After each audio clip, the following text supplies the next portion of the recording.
ஒரு சைக்கியாட்ரிஸ்ட்ங்கிற முறையில நான் சில விஷயங்களை சொல்லணும். குழந்தைகளை எப்படி வளர்க்கறதுன்னு பல பெற்றோர்களுக்கு தெரியறது இல்ல. அப்படின்னா குழந்தைகளோட நண்பர்கள், வேலைக்காரங்க, டிரைவர்ஸ், கெஸ்ட், ஏன் நம்ம ஃப்ரெண்ட்ஸ் அண்ட் ரிலேட்டிவ்ஸ், அதே மாதிரி குழந்தைகளோட பழகுற எல்லாரையும் நம்ம கவனிக்கணும். உதாரணமா எனக்கு வந்த ஒரு கேஸை பத்தி சொல்றேன். வசதி படைச்ச ஒரு பெரிய மனுஷன், மனைவியை இழந்தவர்.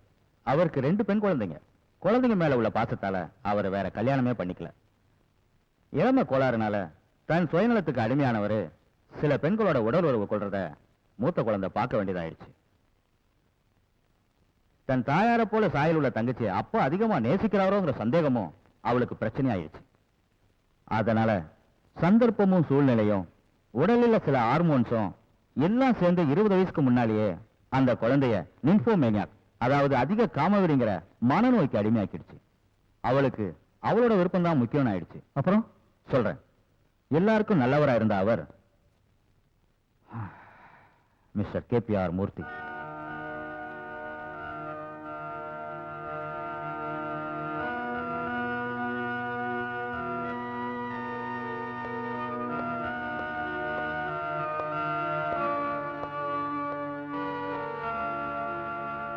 நேரம் அதிகமாயிடுச்சு. ரதியை இன்னும் காணுமே. முதலாளி அங்க வருத்தப்பட்டு இருக்காரு. முதலாளி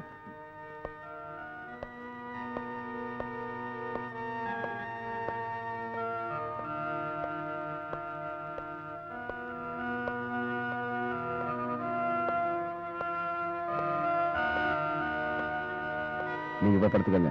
ரதி பொண்ணு வந்துருட்டுமே. அதை நான் பாத்துக்கிறேன், நீங்க போங்க.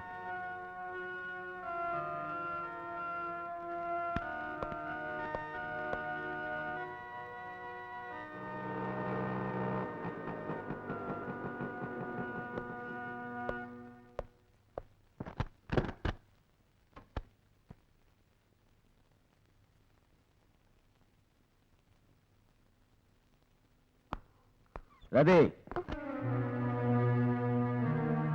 எங்க போயிருந்த? 1-2 ஃப்ரெண்ட்ஸ் பார்க்க போயிருந்தேன். இப்ப டாலாச்சு தெரியுமா? உனக்கு என்ன வயசாச்சு தெரியுமா? இது அமெரிக்கா இல்ல. அதுக்கு இப்ப நான் என்ன செய்ய? என்ன முட்டாள் நினைச்சுக்காத. யாரும் முட்டாள் இல்லப்பா. எழுத்து பேசுறது உனக்கு ஒண்ணு புதுசு இல்லையே. எனக்கு நீ மட்டும்தான் மகன் நினைச்சுக்காத. தங்கச்சியை பார்த்து நீ கத்துக்க. நான் எப்பவுமே உங்களோட கண்ணுக்கு கெட்டவளாதான் தெரியுவேன். நான் அப்படி சொன்னா என்ன சொன்னாலும் உங்களுக்கு பிடிச்ச சௌமியா தானே. படிப்புல கெட்டிக்காரி, கவிதை எழுதுறவ, எதுக்கு எடுத்தாலும் சௌமியா சௌமியா சௌமியா. அம்மாடி, நீங்க 2 பேரும் எனக்கு ஒரே மாதிரி தான். இல்லப்பா, நான் கெட்டவதா, நான் ஒத்துக்கிறேன். கதி,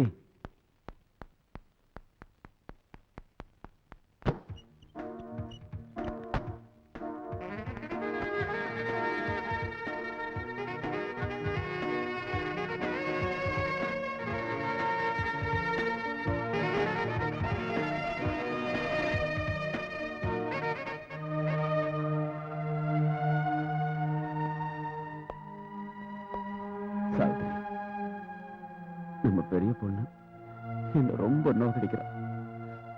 அவளுடைய போக்கு என்னால புரிஞ்சுக்க முடியல. நான் என்ன செய்யட்டும் சாவித்திரி?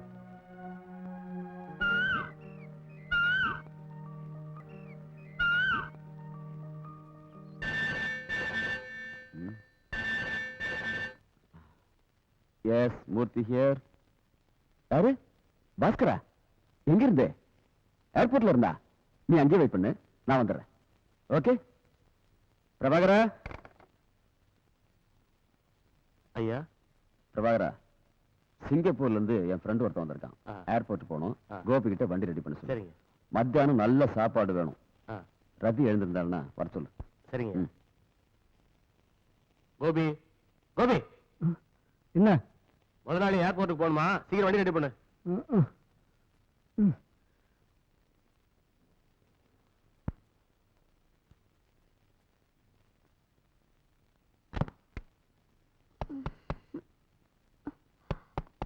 Come in.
வாடா பாஸ்கரா,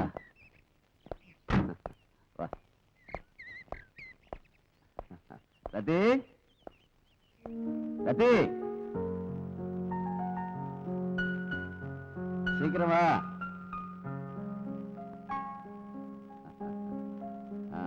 வா, இவர்தான் அங்கிள் பாஸ்கர். ஹலோ. ஹலோ. நல்லா வளர்ந்துருக்கால. ஆமா, சின்னவங்க அவ ஹாஸ்டல்ல இருக்கா. பரீட்சை நடந்துட்டு இருக்குல்ல, அடுத்த வாரம் வந்துருவா. நீ போய் குளிச்சுட்டு ரெடியாடு, டிஃபன் சாப்பிடணும். சீக்கிரம் போமா, ரூம் காட்டு. வாங்க.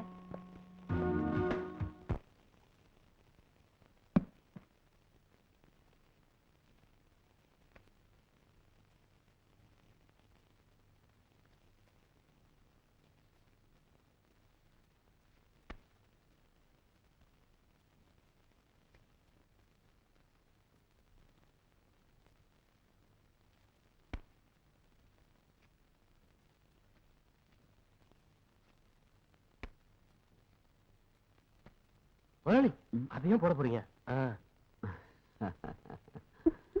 டாடி உங்களுக்கு ஜாஸ்தி ஆயிடுச்சு.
இங்க இருந்து போக எனக்கு மனசே வரல. உங்களையெல்லாம் விட்டு எப்படிதான் இருக்க போறணும்? ரதி ஒண்ணு நல்லா கவனிச்சுக்கிட்டா. வாங்க. அந்த சிங்கப்பூர் கிழவன் சொன்ன கதையை கேட்டியா? இங்க இருந்து போறதுக்கு மனசே வரலையா. எப்படித்தான் இருக்க போறணும்ங்கிறான். எல்லாம் நம்ம ரதியை பார்த்தே சொல்றான். இந்த காலத்துல வயசானவங்களை நம்பவே முடியாது. இங்க பாரு பார்வதி, இந்த காலத்துல வயசானவங்களை எப்பவும் நம்பிடாத. என்ன மாதிரி வாலிப பசங்களை நம்பு. என்ன கட்டிக்கிட்டேன்னா 16 பெத்து தெருவாழ்வு வாழலாம், தெரியுமா? உன்னை நம்பினா தெருவாழ்வு தான் கிடைக்கும். நம்ம ரதி பாப்பாவுக்கு நிச்சயம் பண்ண பையன், அவன் வர லேட் ஆகும். அதனால கல்யாணத்தை தள்ளி போட வேண்டி வரும். நிச்சயம் பண்ண கல்யாணத்தை தள்ளி போட்டா நல்லா இருக்குமாயா? என் லிஸ்ட்ல அதை விட நல்ல மாப்பிள்ளைங்க இருக்காங்க. இல்லையா, எனக்கு அந்த பையனையும் அவன் குடும்பத்தையும் ரொம்ப பிடிச்சு போச்சு. எதுக்கும் நம்ம கொஞ்ச நாளைக்கு வெயிட் பண்ணலாமே, என்ன சொல்ற? அதுவும் சரிதான். அப்ப நான் வரட்டுங்களா? 55 வயசு குமாரனுக்கு 16 வயசு கழுவியை தேடணும். உனக்கு அந்த கமிஷனும் கிடைக்க போறது இல்ல.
நில்லு அங்கே.